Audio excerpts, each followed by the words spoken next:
Welcome to the Short Book Summaries channel. Enjoy and subscribe if you like our work. When Hugh MacLeod was a struggling young copywriter living in a YMCA, he started to doodle on the backs of business cards while sitting at a bar. Those cartoons eventually led to a popular blog, gapingvoid.com, and a reputation for pithy insight and humor.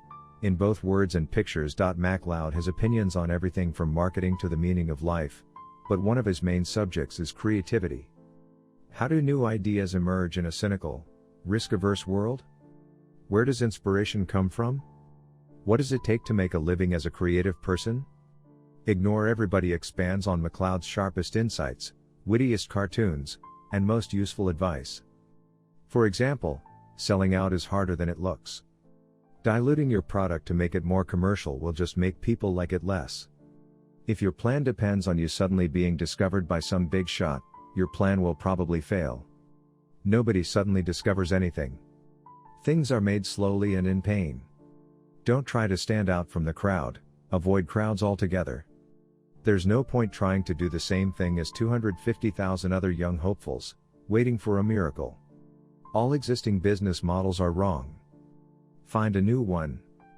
The idea doesn't have to be big. It just has to be yours.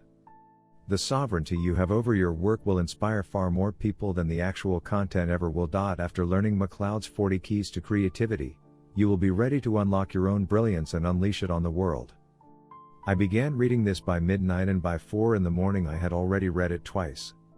This was the book I needed today, last night, last week, forever. Sometimes you find a book that says everything you were thinking but couldn't put into words. This book was that for me. MacLeod has won a fan for life. It's a quick read, not too daunting. If you are someone creative who has a goal, read it and see for yourself.